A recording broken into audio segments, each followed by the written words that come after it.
ಮೇಲ್ಮನೆ ಯುದ್ಧ ಪರಿಷತ್ನ 7 ಸ್ಥಾನಗಳಿಗೆ ಎಲೆಕ್ಷನ್. ಕಾಂಗ್ರೆಸ್ 5, ಬಿಜೆಪಿ 2, ಜೆಡಿಎಸ್ 1 ಸ್ಥಾನಗಳಿಗೆ ಮತದಾನ.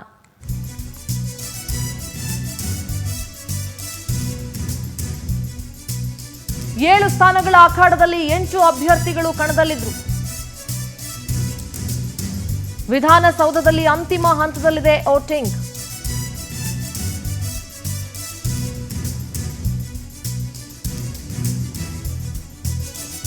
ಇರುವಂತಹ 7 ಸ್ಥಾನಗಳಿಗೆ 8 ಅಭ್ಯರ್ಥಿಗಳು.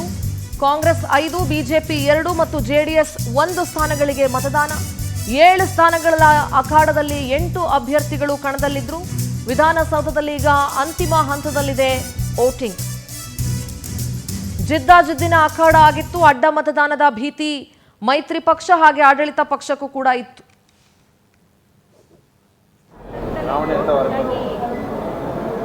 ಯಾಕೆ ಆತಂಕ ಏನಿದೆ? ಚೆನ್ನಾಗಿದ್ದೀನಿ, ಓಡಾಡ್ತಾ ಇದ್ದೀನಿ, ಚೆನ್ನಾಗಿದೆ. ಡಾಕ್ಟರ್ ಹೇಳಿದ್ದಾರೆ. Thank you sir. ಮತದಾನ ಮಾಡಕ್ಕೆ ಬಂದಿದ್ರೆ ಇದ್ರ ನಡುವೆ ಮಾಡಲೇಬೇಕಲ್ಲ. ಡಾಕ್ಟರ್ ಪರ್ಮಿಷನ್ ಕೊಟ್ಟರೆ ಇನ್ಫೆಕ್ಷನ್ ಆಗುತ್ತೆ. ಮಾತಾಡ್ತಾ ಇದ್ದೀನಿ, ಓಡಾಡ್ತಾ ಇದ್ದೀನಿ. ಕ್ಷೇತ್ರದ ಬಗ್ಗೆ ಕಾಳಜಿ ಇಟ್ಕೊಂಡು ಆವಾಗವಾಗ ಏನಾದ್ರೂ ಮುಖ್ಯವಾದಂಥದ್ದು ವಿಷಯಕ್ಕೆಲ್ಲ ನಾನು ಅಧಿಕಾರಿಗಳ ಹತ್ರ ಚರ್ಚೆ ಮಾಡ್ತಾ ಇದ್ದೀನಿ. ಅಂಥದ್ದೇ ನನಗೇನು ಸಿವಿಯರ್ ಆಗಿ ನಾನು ಬೆಡ್ಗೆ ಹೋಗುವಂಥ ಏನು ಪರಿಸ್ಥಿತಿ ಏನಿಲ್ಲ. I am good. ಬಟ್ ನನಗೆ 3 ವಾಲು ಫುಲ್ ಇದಾಗಿದೆ. ಆಪ್ರೇಷನ್ ಮಾಡಬೇಕಾಗಿದೆ, ಎಮರ್ಜೆನ್ಸಿ. ಸೊ ಮಾಡಬೇಕು. ನನಗೆ ಆಪ್ರೇಷನ್ ಈ ಮತದಾನಕ್ಕೋಸ್ಕರ ನಾನು ಪೋಸ್ಟ್ಪೋನ್ ಮಾಡಿ ಮಂಡ್ಯ ಮಾಡಿಸ್ಕೊಳ್ತೇನೆ.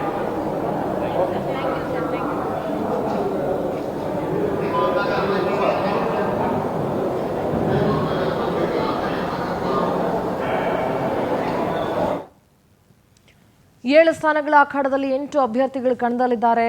ಇಕ್ಬಾಲ್ ಹುಸೇನ್ ಕೂಡ ಬಂದಿದ್ರು.